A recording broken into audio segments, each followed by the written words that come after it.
திரு பிரகாஷ், திரு communist கட்சி சொன்னதோ இல்லை காங்கிரஸ் கட்சியுடைய தலைமை சொன்னதோ இதெல்லாம் ஒரு பிளெயின் ஃபேக்டா இல்லை அதில் உள்ளர்த்தங்கள் இருக்கு? இல்லை, கம்யூனிஸ்ட் கட்சியை பொறுத்த வரைக்கும் அது வந்து ஒரு இயங்கியல் தன்மையோடு இருக்கக்கூடிய ஒரு விஷயம்.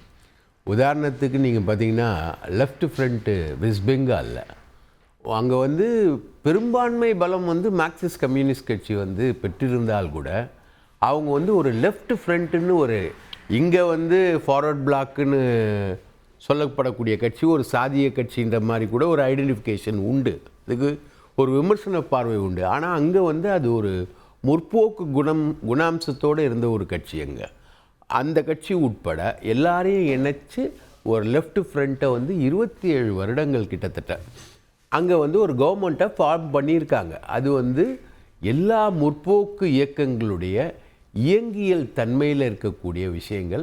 கேரளாலையும் அதே எக்ஸ்பீரியன்ஸ். கேரளாவில் வந்து லெஃப்ட் டெமோக்ராட்டிக் ஃப்ரண்ட் எல்டிஎஃப், இங்கே லெஃப்ட் ஃப்ரண்ட்டு, இங்கே வந்து லெஃப்ட் டெமோக்ராட்டிக் ஃப்ரண்ட். ஸோ அந்த எக்ஸ்பீரியன்ஸ்லேருந்து 1952 பார்த்தீங்கன்னா தமிழக தேர்தல் களத்தில் பல கூட்டணி கட்சிகள் இருக்குது. கருத்து ஒற்றுமையே வர முடியாது அப்படின்னு சொல்லப்படக்கூடிய பாஜகவும் திமுகவும் ஒரு பீரியடில் கூட்டணி கட்சிகளாக இருந்தது. அதுக்கு மையப்புள்ளியாக காமன் மினிமம் ப்ரோக்ராமை கொண்டு வந்ததோடு இல்லாமல் அதுக்கு மையப்புள்ளியாக அதிமுக என்ன முடிவு எடுக்குதோ அதுக்கு எதிர் முடிவு வந்து திமுக எடுக்கும் அப்படின்ற மாதிரி அந்த ஒத்த கருத்து உள்ள புள்ளிய கட்சிகளுடைய நீட்சி என்பது பெரிய அளவுக்கு வந்து தமிழக அரசியலில் ஒரு இயங்கியல் தன்மை. இதுதான் அரசியலோட இயங்கியல் தன்மையும் அதான். அதில் வந்து மாற்று கருத்தே இல்லை. எம்ஜிஆரும் கூட்டணி வச்சுருக்காரு, எம்ஜிஆர் இந்திரா காந்தியோட போயிருக்காரு, மொரார்ஜி தேசாயோட போயிருக்காரு, மாறி மாறி போயிருக்காரு. பேக்ரவுண்ட் திரு பாலகிருஷ்ணன் சொன்னதில் ஒரு உள்ளர்த்தம் இல்லாமல் இல்லையா? பாலகிருஷ்ணன் சொன்னதில் ஒரு உள்ளர்த்தம் என்பது எனக்கு தெரியல. ஏன்னா அவரு ரொம்ப இயல்பான ஒரு அரசியல்வாதி. எனக்கு பாலகிருஷ்ணனை பர்சனலாகவே நல்லா தெரியும். ரொம்ப இயல்பான ஒரு அரசியல்வாதி. அந்த அவரு வந்து சில விஷயங்களை வந்து ஃபோர்காஸ்ட் பண்ணி அவர் சொல்கிறாரு. அதில் வந்து உள்ளர்த்தம் இருக்கக்கூடியது. இன்னைக்கு என்ன திமுகவுடைய வெயிட்டேஜை குறைக்கிற மாதிரி ஒரு அர்த்தம் வரலையா? திமுக தன்னுடைய பலத்தில் ஜெயிக்கிறதா தான் ப்ரொஜெக்ட் பண்ணுது.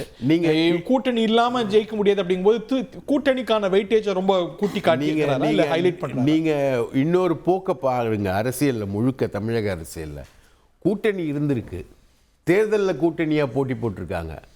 ஆனால் கூட்டணி அரசாங்கம் என்பது பெரிய அளவுக்கு இல்லை. கூட்டணி அரசுன்ற கான்செப்டை தமிழக மக்கள் வந்து அதை ஒரு நிலையான தன்மையின் வடிவமாக தமிழக மக்கள் ஏற்கலை. கூட்டணி ஆட்சின்னு நீங்கள் வந்தீங்கனாலே தேர்தலில் நாங்கள் கூட்டணி ஆட்சி அமைப்போம் அப்படின்னு நீங்கள் முன்னாடி வந்து சொன்னீங்கனாலே உங்கள் கூட்டணி வந்து வீக்கான கூட்டணின்றது அக்கௌண்ட் ஆகும். உதாரணத்துக்கு மக்கள் நல கூட்டணியா? மக்கள் நல கூட்டணி. அவங்க இப்போ அதிமுக தான் வந்து தனியாக நான் நிற்பேன் அப்படின்னு சொல்லிட்டு ஜெயலலிதா அவங்க வந்து தனியாக நின்னாங்க. பாக்கி எல்லா சந்தர்ப்பங்கள்லையும் எல்லா இடத்துலையும் கூட்டணி. இன்றைக்கி அதிமுகவுடைய பொசிஷன் என்ன? திண்டுக்கல் சீனிவாசன் சொன்ன மாதிரி 100 கோடி வச்சுருக்கோம், 200 கோடி வச்சுருக்கோம், கூவி கூவி விற்கிறோம், அவ்வளவும் கஷ்டப்பட்டு மறுத்துட்டாருங்க.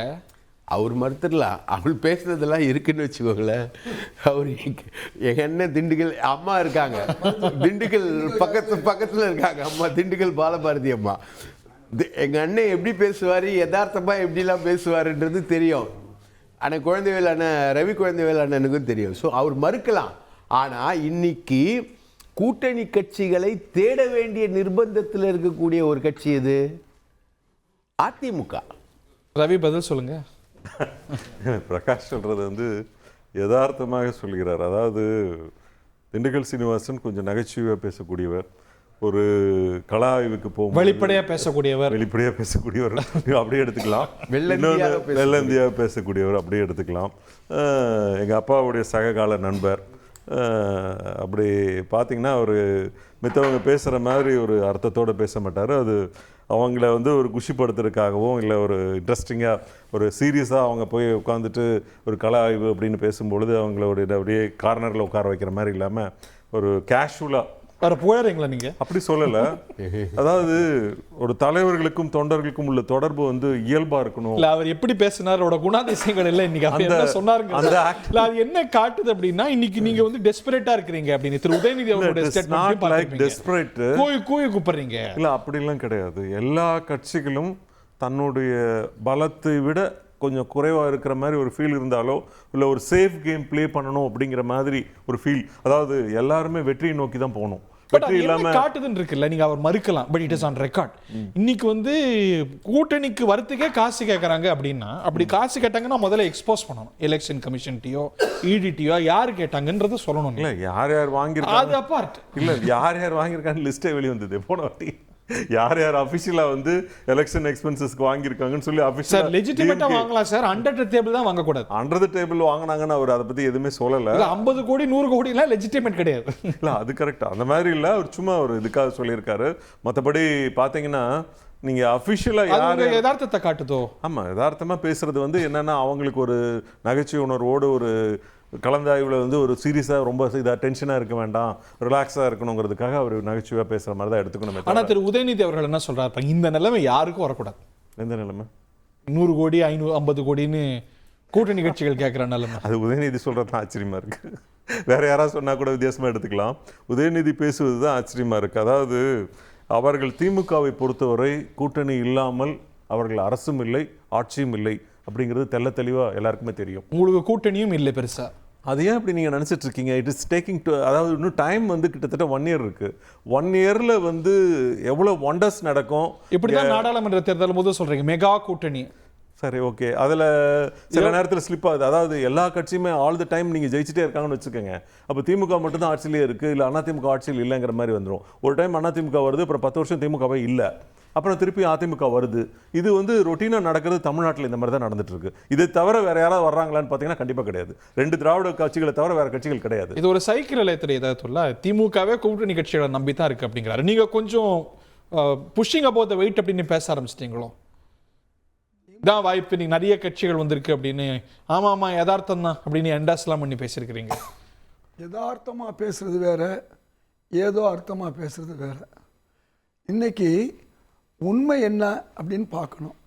இப்போ கடந்த ஒரு 2014க்கு பிறகு எந்த கட்சியுமே கூட்டணி இல்லாமல் தேர்தலை சந்திக்கவில்லை. இதுதான் உண்மை. அப்போ நீங்கள் யோசிச்சு பாருங்கள், இன்றைக்கு கடந்த முறை அதிமுக எவ்வளவோ எதிர்பார்த்தாங்க, பாமக வரும்னு எதிர்பார்த்தாங்க, இன்னும் சில கட்சி வரும்னு எதிர்பார்த்தாங்க, உங்களை கூட எதிர்பார்த்தாங்க. சொல்கிறேன் எல்லாத்தையும் தான். யாரையும் எதிர்பார்க்கறது வேற இல்லை, எதிர்பார்ப்பு வேற, வந்ததா வரலையாங்கிறத முக்கியம். அதிமுகவை பொறுத்தவரை கடந்த தேர்தல்களில் வரலை, அதுதான் முக்கியம். தேமுதிக மட்டும்தான் வந்தது. அப்போ நீங்கள் காலம் மாறும் காட்சி மாறுங்கிற அதான் சொல்கிறேன். அது வரட்டும், மாறும்போது பார்க்கலாம். அதாவது மாறும்போது பார்க்கலாம், அரியணையில் ஏறும்போது பார்க்கலாம், அல்லது அந்த கட்சி தன்னை தேரும்போது. கட்சி உடஞ்சி போய் ஒரு நிலையில் இருக்குது, அதன் விளைவாக என்ன ஆச்சு, அவங்களுடைய இது நாளுக்கு நாள் தேஞ்சு போயிருக்கு. உங்களுக்கு சட்டமன்ற தேர்தலில் 75 இடம் எடுத்தோம்னு சொல்கிறாங்க இல்லையா, உண்மை தானே? அதன் பிறகு அந்த அளவுக்கு அவர்களால் வாக்கு எடுக்க முடிஞ்சா, அந்த பர்சன்டேஜ் எடுக்க முடிஞ்சா, அதுக்கு என்ன காரணம்? கூட்டணி தான் காரணம். கூட்டணி இல்லாமல் இன்றைக்கி எதுவுமே பண்ண முடியாத ஒரு சூழல். நம்ம பிரதமர் மோடி கூட இன்றைக்கி ஆட்சியில் இருக்காருன்னா அவர் கூட்டணி இல்லாமல் இருக்க முடியாது. அவரே கூட்டணி இருக்கார். 10 வருஷமாக பலம் வாய்ந்த கட்சியாக இருந்தவர் அப்போ கூட வேறு வழி இல்லாமல் கூட்டணி கட்சிகளுக்கு சில அமைச்சர் பதவி கொடுத்தாரு. அப்போ நீ யோசிச்சு பாருங்க, நான் வந்து அசைக்க முடியாத ஆள், காங்கிரஸ் முக்து பாரத், எதிர்கட்சியே இல்லை, கண்ணு கட்டிய தூரம் வரை யாருமே இல்லை அப்படின்னு சொல்லி பலர் இருந்தாங்க.